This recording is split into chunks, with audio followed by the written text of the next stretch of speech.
नमस्कार विद्यार्थी मित्रांनो, मी डॉक्टर संजय पगार, सहयोगी प्राध्यापक भूगोल विभाग.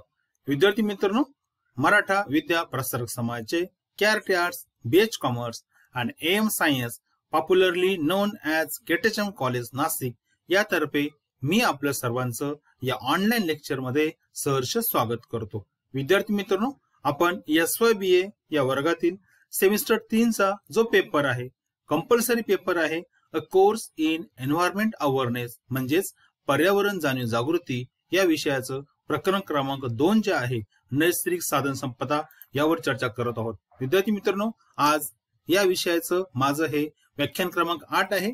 यामध्ये आपण प्रकरण क्रमांक 2 जे आहे नैसर्गिक संपदा म्हणजेच नॅचरल रिसोर्सेस यामधील दुसरी जी साधन संपदा आहे जलसंपदा यावर चर्चा करत आहोत. विद्यार्थी मित्रांनो, या पूर्वीच्या तासाला आपण आंतरराष्ट्रीय स्तरावर ज्या नद्या आहेत त्या नद्यांमध्ये जे वेगवेगळे देश आहेत या देशांमध्ये काय वाद चालू आहे, पाण्याच्या वाटणीवरून काय वाद चालू आहे या संदर्भात चर्चा केली. विशेषतः भारत आणि भारताच्या शेजारील जे देश आहेत या संदर्भात आपण प्रकाश टाकला. आज आपण भारतामध्ये जे विविध राज्य आहेत या राज्यांमध्ये सुद्धा काही नद्यांवरून, नद्यांच्या पाण्यांवरून प्रश्न आहेत, यावर आपण स्पर्श करणार आहोत. याला आपण स्पर्श करणार आहोत.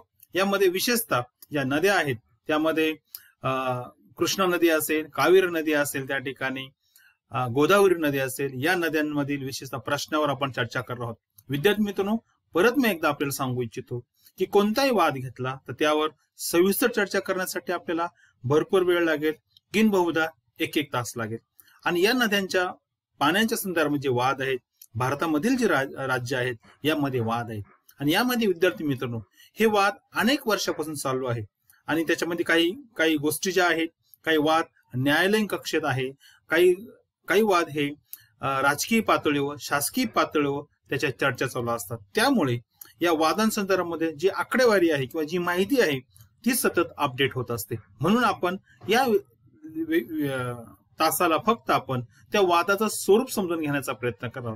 त्यामुळं विशेषतः असं होऊ शकतं की व्याख्यान दिल्यानंतर दरम्यानच्या काळामध्ये काही अपडेट येऊ शकतात आणि त्याच्यामुळे ही जी स्थिती आहे वादांची त्यामध्ये काही बदल होऊ शकतो. काही वाटणी, काही बोलणी, काही माहिती त्याची अपडेट होऊ शकते. म्हणून त्या ठिकाणी ती आपण काळजी घ्या. आणि त्यामुळं वर्तमानपत्र असेल, जर्नल असेल, वेबसाईट असेल, यामधून या संदर्भामध्ये आपण अधिक माहिती घेऊन आपलं नॉलेज वेळोवेळी अपडेट करावं ही मी आपल्याला विनंती करतो. विद्यार्थी मित्रांनो, आपल्याला सर्वांना माहिती आहे की आंतरराष्ट्रीय वादाप्रमाणे, मी नद्यांच्या संदर्भामध्ये बोलतो, आंतरराष्ट्रीय वादाप्रमाणे एका राष्ट्रामधील 2 किंवा अधिक जे राज्य आहे, घटक राज्य आहे, केंद्रशासित प्रदेश आहे, यांच्यामध्ये सुद्धा पाण्याच्या वाटण्यावरून तंटे होत असतात, भांडणं होत असतात, संघर्ष होत असतात. विद्यार्थी मित्रांनो, विशेषतः मी तुम्हाला सांगितलं मागच्या तासाला की ज्या वर्षी पाऊस कमी पडतो, दुष्काळाचं वर्ष तयार होतं, अशा वेळेला पाण्याच्या थेंबाला किंमत असते. आणि यामुळं प्रत्येक राज्याला असं वाटतं की आपल्याला उपलब्ध जे पाणी आहे, धरणामध्ये असेल किंवा एखाद्या प्रकल्पामध्ये असेल, त्यामधून अधिक फायदा मिळावं आणि आपल्या लोकांना पाणी पुरवलं जावं. परंतु विद्यार्थी मित्रांनो, आपल्याला माहिती आहे दुष्काळ ज्या वर्षी पडतो त्याच वेळेला खऱ्या अर्थानं हे वाद उघडतात, संघर्ष होतात, मोर्चे निघतात त्या ठिकाणी आणि शासकीय पातळीवर दबाव आणला जातो. म्हणून विद्यार्थी मित्रांनो, याची काही स्पर्श भारताच्या संदर्भामध्ये, काही नद्यांच्या बाबतीमध्ये हे जे वाद आहेत हे आपण बघणार. विद्यार्थी मित्रांनो, या ठिकाणी मी तुम्हाला एक सांगू इच्छितो की संपूर्ण देशामध्ये ठिकठिकाणच्या नद्या आहेत त्याच्यातून लहान मोठे वाद होत असतात. आणि याच्यात कधी कधी ज्या वेळेला दुष्काळी वर्ष असतं अशा वेळेला विद्यार्थी मित्रांनो या वादांचा उद्रेक होत असतो. यामध्ये मला एक गोष्ट सांगायची आहे की ज्या वेळेला असे वाद होतात, मोर्चे निघतात, जाळपोळ घडत असते, त्यावेळेला विद्यार्थी मित्रांनो यामुळे ही जी धूळ आहे, ही धूळ, ही समस्या, हा संघर्ष आपल्या राष्ट्रीय एकात्मतेला खूप बाधक ठरतो. विशेषतः अशा परिस्थितीवर मात करण्यासाठी आपल्याकडं भारतीय संविधानामध्ये त्याच्या उपाय करण्यासाठी काही गोष्टी नमूद केल्या आहेत. विशेषतः कलम 1956 हे जे आहे त्या ठिकाणी यामध्ये inner state river water dispute act आहे. आणि यामध्ये कायदा अधिनियम क्रमांक 3 जो आहे यानुसार जर सरकारला हे जे केंद्रशासित प्रदेश असेल किंवा राज्य असेल यांनी जर विद्यार्थी मित्रांनो अर्ज केला, त्या वादामध्ये मध्यस्थी करायला लावली, तर अशा वेळेला केंद्र सरकार त्यावर विशेष समिती नेमून किंवा एखादा आयोग नेमून त्या ठिकाणी हे वाद ठरवण्याचा हे वाद सोडवण्याचा प्रयत्न करत असतं. आणि वेळ प्रसंगी विद्यार्थी मित्रांनो सर्वोच्च न्यायालयाचा सुद्धा याच्यामध्ये सहभाग असतो त्या ठिकाणी. म्हणून विद्यार्थी मित्रांनो हे जे वाद आहे याचा मूळ प्रश्न काय हे बघणं सुरू आहे. यावर एकच मी सांगू इच्छितो की कोणते वाद असेल, हे अनेक वाद असेल, कावेरी नदीचा प्रश्न असेल त्या ठिकाणी, कृष्णा नदीचा असेल, गोदावरीचा असेल, नर्मदेचा असेल, या अनेक वादावर वर्षानुवर्ष चर्चा चालू आहे. पण विद्यार्थी मित्रांनो यावर अजून अंतिम उपाय त्या ठिकाणी निघालाय.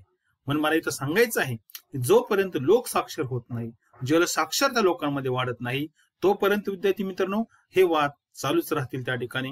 याची तीव्रता मला वाटतं काळाच्या ओघात कमी होणं शक्य नाही त्या ठिकाणी. चला तर मग आता आपण हे जे वाद आहेत ते वाद, प्रमुख जे वाद आहेत यावर सुरुवातीला आपण प्रकाश टाकू. कोणकोणते वाद आहेत भारतामध्ये, अशा कोणत्या नद्या आहेत, असे कोणते राज्य आहेत की त्यांच्यामध्ये सध्या हे वाद चालू आहेत. विशेषतः पहिला जो वाद आहे, सर्वात गाजलेला वाद जो आहे तो अजूनही चालू आहे, वेळोवेळी तो डोके काढतो, तो आहे कावेरी पाणी वाटप. विद्यार्थी मित्रांनो या वादामध्ये विशेषतः केरळ, कर्नाटक, तामिळनाडू आणि पांडिचेरी हा केंद्रशासित प्रदेश आहे आणि 3 राज्य आहे यांच्यामध्ये वाद चालू आहे. दुसरा जो वाद आहे, संघर्ष आहे पाण्यासंदर्भामध्ये भारतामधील राज्यामध्ये, तो आहे कृष्णा नदीचं पाणी वाटप. आणि याच्यामध्ये महाराष्ट्र, आंध्र प्रदेश आणि कर्नाटक या 3 राज्यांचा सहभाग आहे. यांच्यामध्ये याच्यावरून वाद चालू आहे. हा दक्षिण भारताचा त्या ठिकाणी नद्यांचा नकाशा आहे आणि यामध्ये तुम्हाला लक्षात येईल त्या ठिकाणी की नद्या आणि ते राज्य, ती नदी ज्या ज्या राज्यातून वाहत जाते त्या नदीचं खोरं जे आहे तो ज्या ज्या प्रदेशामध्ये विखुरलेला आहे, प्रसरलेला आहे, या भागामधील राज्य असेल, केंद्रशासित प्रदेश असेल, यांच्यामध्ये विद्यार्थी मित्रांनो पाण्यावरून वाद होतात. म्हणजे दुसरा वाद आहे कृष्णा पाणी वाटप. तिसरा आहे गोदावरी पाणी वाटप. याच्यामध्ये महाराष्ट्र आहे, आंध्र प्रदेश आहे, कर्नाटक आहे, मध्य प्रदेश आहे, ओडिशा. तुम्ही बघा या सर्व नद्या बघा, ज्या वेळेला मी इकडे नाव वाचतो नदीचं त्यावेळेला तुम्ही इकडे बघा राज्य आणि त्या नद्या दिसतात त्या ठिकाणी. गोदावरी नदी की ज्या गोदावरी नदीचा उगम आपल्या त्र्यंबकेश्वर जवळ होतो, ही गोदावरी नदी बघा या ठिकाणी. आम्ही पहिली सांगितली, इकडे कावेरी नदी आहे त्या ठिकाणी, तिसरी नदी त्या ठिकाणी कृष्णा नदी आहे या ठिकाणी, ही कृष्णा नदी आहे. मी परत एकदा दाखवतो त्या ठिकाणी. पहिल्यांदा ही कावेरी नदी इकडे आहे बघा, त्याच्यानंतर दुसरे कृष्णा नदी या ठिकाणी बघा कृष्णा आहे, आणि 3 नंबरला ही आपली गोदावरी नदी आहे. या तिन्ही नद्यांमधून आणि आणखी एक नदी आहे की ज्याच्यामधून सुद्धा वाद चालू आहे, ते नर्मदा नदी. विद्यार्थी मित्रांनो ही नर्मदा नदी आहे. या ठिकाणी ही जी नर्मदा नदी आहे याच्यामध्ये राजस्थान असेल, मध्य प्रदेश असेल, गुजरात आणि महाराष्ट्र ज्या ज्या राज्यांमध्ये या नदीचं खोरं पसरलं आहे या राज्यांमध्ये हा वाद चालू आहे. इतर काही लहान छोटे मोठे वाद आहे, यामध्ये मांडवी नदीचा वाद असेल, महानदीचा वाद असेल किंवा रावी नदीचा वाद असेल, इथं सुद्धा वेळ प्रसंगी लहान मोठे त्या ठिकाणी संघर्ष होत असतात. पण विद्यार्थी मित्रांनो वेळेचं बंधन असल्यामुळे आपण सर्वच वादांना सविस्तर आपण त्या ठिकाणी स्पर्श करणार नाही, त्याच्यावर डीप आपण चर्चा करणार नाही. तरी सुद्धा आपण पहिले जे 3-4 वाद आहे याचा आपण मूळ प्रश्न काय आहेत आणि कशामुळे हे वाद तयार होतात हे आपण समजून घेण्याचा प्रयत्न करूया. चला तर आपण पहिला वाद बघूया आता, कावेरी. आता विद्यार्थी मित्रांनो मी आत्ताच सांगितलं की कावेरी पाणी वाटप समस्या ही किंवा हा संघर्ष केरळ, कर्नाटक, तामिळनाडू आणि केंद्रशासित प्रदेश जो आहे पांडिचेरी या 4 घटकांमध्ये चालू आहे. आता ही कावेरी ही नदी विद्यार्थी मित्रांनो दक्षिण भारतातील अत्यंत महत्वाची नदी आहे आणि याच नदीवर दक्षिण भारतातील विशेषतः तामिळनाडू, कर्नाटक या 2 राज्यांमधले शेती विकास अवलंबून आहे आणि त्यामुळं या 2 राज्यांमध्ये प्रामुख्याने या पाण्यावरून वेळोवेळी भांडणं झाली आहेत. तसं बघितलं तर ही जी नदी आहे कावेरी नदी कर्नाटक राज्यामध्ये कोडागू हा जो जिल्हा आहे, या कोडागू जिल्हा पश्चिम घाटामध्ये ही उगम पावते आणि साधारणपणे या नदीची लांबी सुमारे 765 किलोमीटर आहे आणि शेवटी ही नदी बंगालच्या उपसागराला मिळून जाते. म्हणजे याचा अर्थ ही नदी 3 राज्य मी आता सांगितले, केरळ, कर्नाटक, तामिळनाडू आणि एक केंद्रशासित प्रदेश पांडिचेरी या संदर्भामध्ये किंवा या राज्याच्या परिसरामध्ये याचं क्षेत्र, याचं खोरं विखरलेलं आहे त्या ठिकाणी. आणि या नद्यांना अनेक लहान मोठ्या उपनद्या येऊन मिळतात. मी प्रमुख उपनद्या सांगतो, शिमक्षा असेल त्या ठिकाणी, हेमवती असेल, अर्कावती असेल, काबिनी आहे, भवानी आहे, नोयल नदी आहे, अमरावती नदी आहे, शिरपा आहे, लोक पावनी नदी आहे, सुवर्ण वार्ता उपनदी आहे. या सर्व नद्या या नद्यांच्या आणि इतर लहान मोठ्या उपनद्या आहेत, यांच्या नद्यांनी याचं खोरं बनलेलं आहे. विद्यार्थी मित्रांनो यामध्ये कावेरी नदीचं पाणी जो आहे त्याचा वाटपाचा प्रश्न जो आहे कर्नाटक आणि तामिळनाडू या 2 राज्यांमध्ये विशेषतः आहे. कारण मी तुम्हाला आत्ताच सांगितलं की या राज्यांमधली जी शेती आहे ती प्रामुख्याने या नदीच्या पाण्यावर अवलंबून आहे. आणि विद्यार्थी मित्रांनो तसं बघितलं हा वाद जुना आहे. मला वाटतं 1892 मध्ये या दोन राज्यांमध्ये संघर्ष झाला होता. त्यावेळेला यांचं नाव वेगळं होतं. तत्कालीन मद्रास प्रांत म्हणजेच तामिळनाडू आणि नंतर म्हैसूर प्रांत म्हणजेच कर्नाटक यांच्यामध्ये पहिला करार झाला होता. परंतु विद्यार्थी मित्रांनो, हा 1892 जो करार झाला यांनी मात्र या दोघांमध्ये समस्या मिटली नाही, वाद मिटला नाही. परत त्याच्यामध्ये भविष्यामध्ये वाद झाला आणि विशेषतः याच्यामध्ये 1924 मध्ये दुसरा करार झाला. त्यानंतर 1990 मध्ये करार झाला. करार म्हणजे लवाद नेमला गेला आणि या लवादानं तो त्या ठिकाणी या दोन्ही या सर्व घटक राज्यांमध्ये परिसराचा अभ्यास केला आणि त्याच्यानंतर सुमारे 17 वर्ष विद्यार्थी मित्रांनो की याच्यात चर्चा झाली, याच्या वेगवेगळ्या प्रकारची चर्चा झाली, मिटिंगा झाल्या, त्या ठिकाणी सर्वे झाला आणि याच्यावर आधारित त्यांनी या लवादान जो 1990 साली स्थापन झाला होता यांनी त्या ठिकाणी निर्णय दिला. तो निर्णय दिला 5 फेब्रुवारी 2007 मध्ये. आणि म्हणून विद्यार्थी मित्रांनो याच्यामध्ये तामिळनाडू, कर्नाटक, केरळ आणि पांडिचेरी यांच्या वाट्याला किती पाणी आहे हे ठरवून दिलं. पण विद्यार्थी मित्रांनो या ठिकाणी गोष्ट मी तुम्हाला सांगतो की या लवादाने ठरवून दिलेल्या पाण्यावर कोणत्याही राज्याचं किंवा त्या केंद्रशासित प्रदेशाचं समाधान झालं नाही. आणि परत हा वाद जो आहे तो ज्या वेळेला विशेषतः दुष्काळ ज्या काळात पडला त्यावेळेला हा वाद परत संघर्ष निर्माण झाला विद्यार्थी मित्रांनो.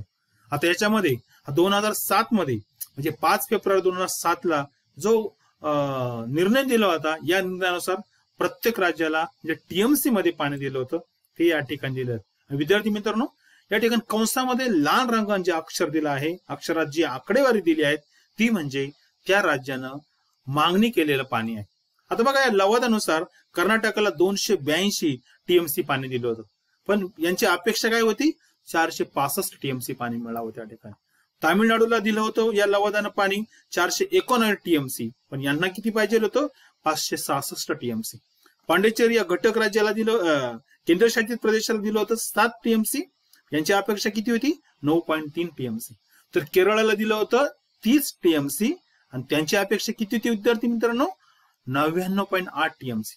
म्हणजे याचा अर्थ काय झाला, या आकडेवारी कसं बघितलं प्रत्येक राज्याला आयोगानं दिलेल्या पाण्यापेक्षा अधिक पाणी लागत होतं, त्यांचं समाधान झालं नाही, त्यामुळे त्या ठिकाणी त्यांच्यामध्ये वाद झाला. आणि शेवटी परत हा संघर्ष न्यायालयामध्ये गेला आणि न्यायालयानं 16 फेब्रुवारी 2018 मध्ये याच्यावर परत त्या ठिकाणी निर्णय दिला.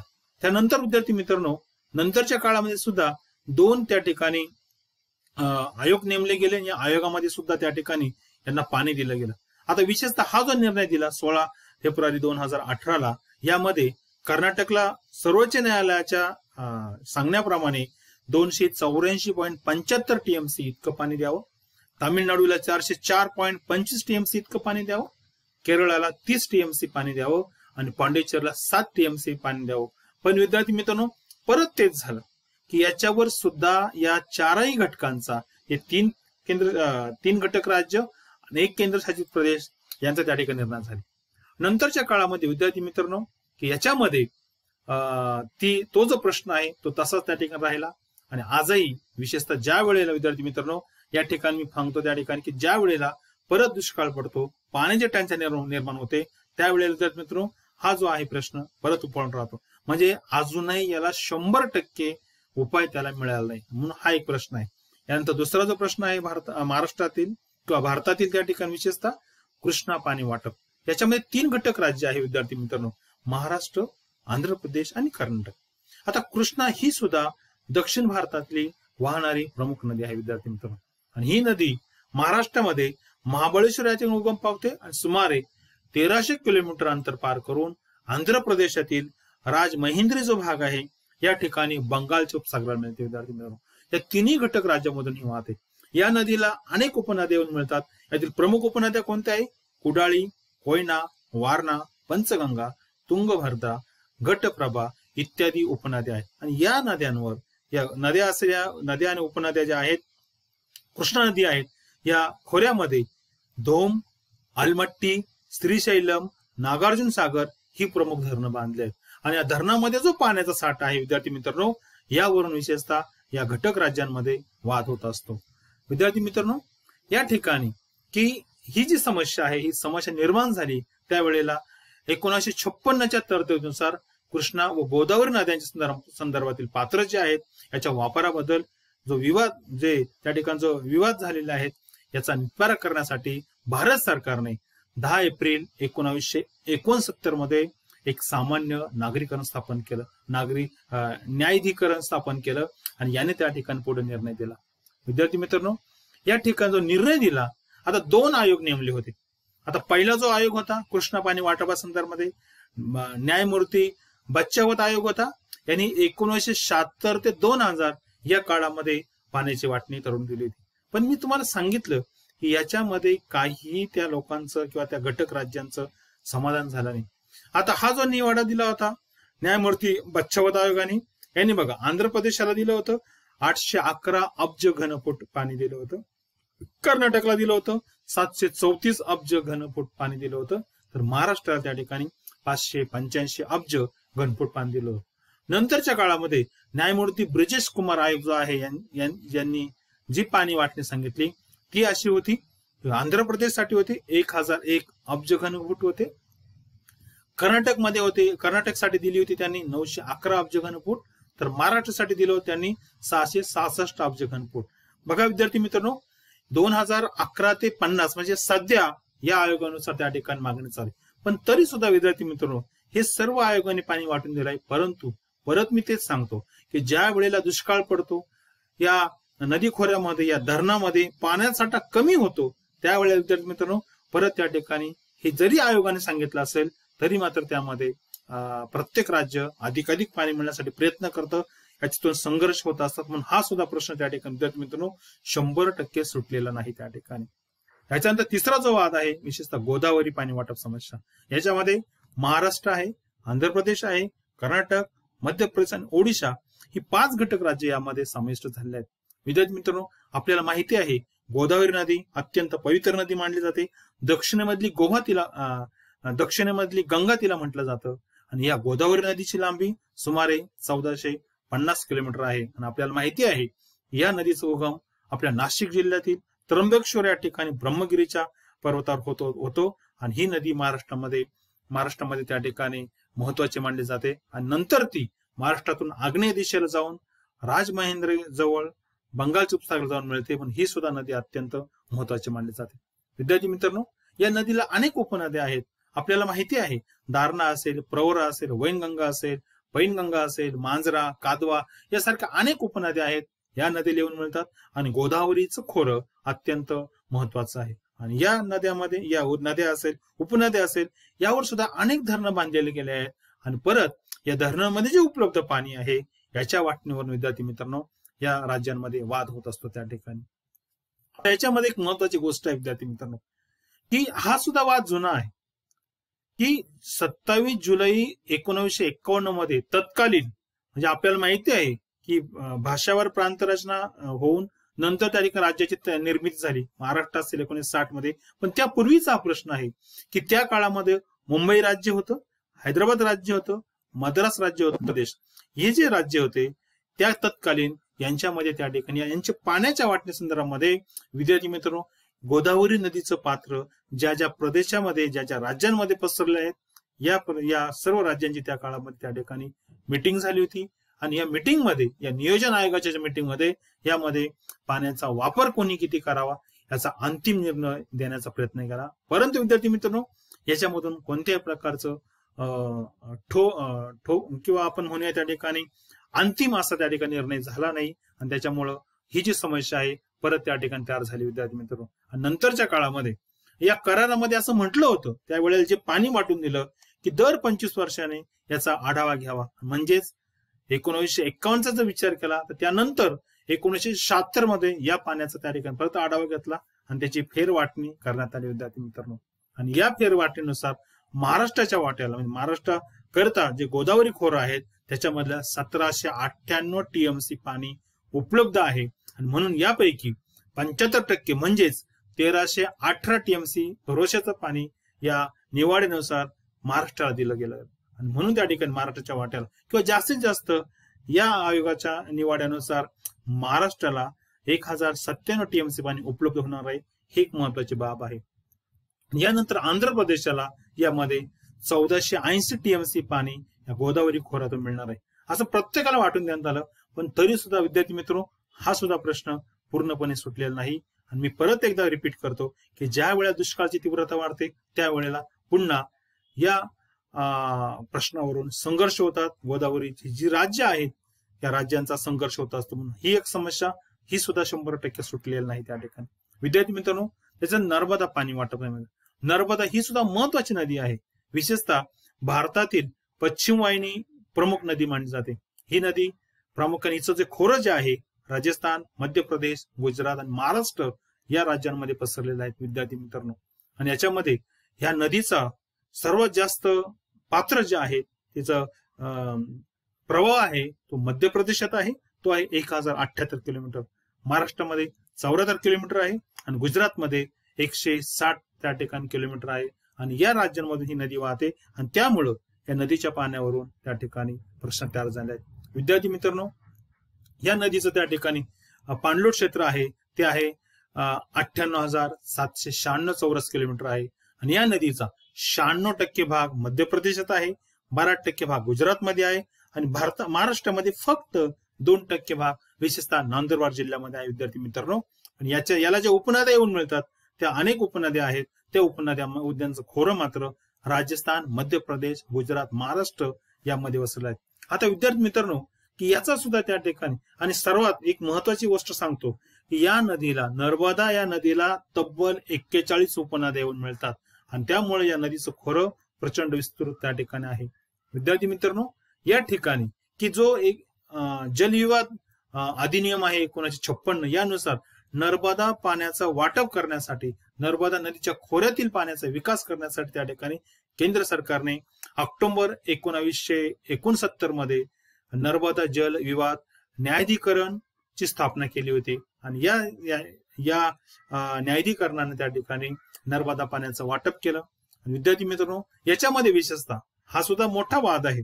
यामध्ये नर्मदा प्रकल्प असेल, ज्याला आपण सरदार सरोवर प्रकल्प म्हणतो, त्याचं पाणी कसं वाटायचं त्या ठिकाणी, किंवा इतर जे लहान मोठे प्रकल्प आहे, जलविद्युत केंद्र आहे, यातील पाणी कशा प्रकारे उपलब्ध आहे, कशा प्रकारे वाटायचं, याच्यामध्ये वेळ प्रसंगी त्या ठिकाणी संघर्ष होत असतात. याच्यावर सुद्धा अंतिम निर्णय झालेला नाही. कारण मी तुम्हाला परत सांगतो की प्रत्येक राज्याला अधिक पाणी लागतं आणि ज्या वेळेला पाणी कमी असतं त्याच वेळेला हा त्या ठिकाणी अधिकार सांगितला जातो, ही मागणी केली जाते. त्यामुळे विद्यार्थी मित्रांनो, नर्मदा पाणी वाटप ही जी समस्या आहे ही सुद्धा त्या ठिकाणी अजूनही पूर्णपणे सुटलेली नाही. आणि यामुळे इतर ज्या नद्या आहे, आपण सांगितलं रावी असेल त्या ठिकाणी, मांडवी नदी असेल किंवा बियास नदी असेल, इथं सुद्धा छोटे मोठे वाद होत असतात. आपल्या भारत अजून एक वाद आहे की जसं आंतरराज्यीय त्या ठिकाणी वाद आहे, तशा प्रकारे आंतर जिल्हा स्तरीय सुद्धा वाद आहेत. गोदावरीच्याच बाबत मी सांगतो की आपल्याकडे विशेषतः नगर असेल, नाशिक असेल, मराठवाडा असेल, यामध्ये त्या ठिकाणी गोदावरीच्या पाणी वाटपा गोदावरीचं विशेषतः धरणामध्ये जे पाणी आहे, गंगापूर धरण असेल, नांदूर-मधमेश्वर धरण असेल किंवा मग जायकवाड धरण असेल, या धरणातील पाण्याचा जो साठा आहे, कारण ज्या वेळेला दुष्काळ पडतो विशेषतः मराठवाड्यामध्ये, नगरमध्ये पाण्याची जर कमतरता असेल तर नाशिकच्या धरणातून अधिक पाणी सोडण्यासाठी प्रयत्न केला जातो. आणि याच्यामधून सुद्धा अशा स्थानिक ठिकाणी सुद्धा नाशिक, नगर, मराठवाडा हे लोकांमध्ये वाद होत असतात, राजकीय संघर्ष होत असतात. आणि म्हणून विद्यार्थी मित्रांनो, मी परत एकदा सांगतो, कोणतेही असेल, आंतरजिल्हास्तरीय असेल त्या ठिकाणी, आंतरराज्यीय असेल किंवा आंतरराष्ट्रीय ठराव असेल, बोलणी करणं, सामंजस्यपणाने करणं महत्वाचं आहे. आणि जोपर्यंत विद्यार्थी मित्रांनो आपण पाण्याचा थेंब आणि थेंब त्या ठिकाणी काळजीपूर्वक वापरत नाही, त्या ठिकाणी जल संवर्धन करत नाही, रेन हार्वेस्टिंग करत नाही, तोपर्यंत विद्यार्थी मित्रांनो ही समस्या जगामध्ये पूर्णपणे सुटणार नाही. याचा एकच उपाय आहे त्या ठिकाणी की आपण जलसाक्षर झालं पाहिजे, पाण्याचं महत्व कळायला पाहिजे. ही पाणी हे नैसर्गिक देणगी आहे, कोणत्या वर्षी दुष्काळ पडेल हे आपल्या हातात नाही. आणि त्यामुळं ऍडजस्टमेंट करणं, सामंजस्यपणा करणं, कारण शेवटी राष्ट्रीय एकात्मता महत्वाची आहे, आंतरराष्ट्रीय मानवता एकत्व आहे, विश्व बंधुत्व महत्वाचं आहे. आणि त्यामुळे आपण असे जे वाद आहे, असे जे संघर्ष आहे हे टाळले पाहिजे. अन्यथा मी मागील तासाला एक वाक्य सांगितलं होतं, भविष्यात जर युद्ध झालं, तिसरं महायुद्ध झालं तर ते विद्यार्थी मित्रांनो या पाण्यावरूनच होईल. म्हणून आपण त्या ठिकाणी याची काळजी घेतली पाहिजे. विद्यार्थी मित्रांनो, की हे जे आहेत की जे वेगळे निर्णय दिलेले आहेत, या निर्णयामध्ये विशेषतः मी आपल्याला सांगू इच्छितो की याच्यावर अंतिम निर्णय असाच असेल, अंतिम उपाय असा असेल की जलसाक्षरता मानवाने सर्वांनी सामंजस्यपणा दाखवून त्या ठिकाणी पाण्याचं जितकं तुम्ही संवर्धन कराल, जितकं पाणी वाचवाल, तितकी त्या ठिकाणी या समस्येची तीव्रता कमी होईल. म्हणून या ठिकाणी आपण थांबूया. आजच्या तासाला आपण भारतातील जे प्रमुख वाद आहेत, म्हणून कावेरी पाणी प्रश्न असेल, नर्मदेचा प्रश्न असेल, त्या ठिकाणी कृष्णा नदीचा असेल, गोदावरीचा असेल, ही प्रश्न आपण त्याला स्पर्श केलं. आम्ही परत एकदा सांगतो की फक्त माझा उद्देश असा होता की तुम्हाला समजलं पाहिजे की हे वाद होतात, त्याचं मूळ कारण काय आहे हे मी या ठिकाणी सांगायचा प्रयत्न केला.